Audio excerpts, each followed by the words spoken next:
চহৰত আকৌ চুৰিৰ ঘটনাত গ্ৰেপ্তাৰ যুৱক। নমস্কাৰ, অসম নিউজ এক্সপ্ৰেছলৈ আপোনালোকক স্বাগতম। এই মুহূৰ্তৰ মুখ্য সংবাদ। দিছপুৰ আৰক্ষীৰ এক সতৰ্ক অভিযানত ১৮ বছৰীয়া এজন যুৱক মানছুৰ হুছেইনক গাড়ী চুৰিৰ অভিযোগত গ্ৰেপ্তাৰ কৰা হৈছে। মানছুৰ ভাঙাঘৰ টিভি টাৱাৰৰ ওচৰৰ ইন্দ্ৰপুৰ অঞ্চলৰ বাসিন্দা বুলি জানিব পৰা গৈছে। ঘটনাটো দিছপুৰ থানাত ৪২৫/২০২৫ নম্বৰৰ গোচৰ হিচাপে ভাৰতীয় ন্যায় সংহিতা BNS ধাৰা ৩০৩(২) অনুসৰি পঞ্জীয়ন কৰা হৈছিল। আৰক্ষীৰ অনুসন্ধানত এটা চুৰ হোৱা হোণ্ডা এক্টিভা কলা ৰঙৰ AS01BW1749 নম্বৰৰ স্কুটি উদ্ধাৰ কৰা হৈছে। চুৰিকৃত বাহন এই মাহৰ আৰম্ভণিতেই নগৰখনৰ পৰা গায়ব হৈছিল বুলি আৰক্ষীয়ে জনাইছে। ইপিনে ৩১ মাৰ্চত গুৱাহাটী আৰক্ষীয়ে চুৰি সংঘটিত কৰা এখন ট্ৰাক উদ্ধাৰ কৰি ৮জনক গ্ৰেপ্তাৰ কৰে।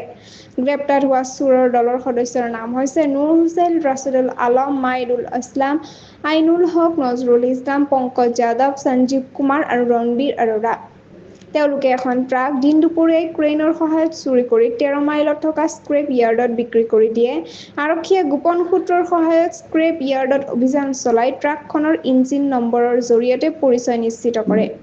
ইয়াৰ পাছতেই স্ক্ৰেপ য়াৰ্ডৰ মালিকজনকো গ্ৰেপ্তাৰ কৰা হৈছে।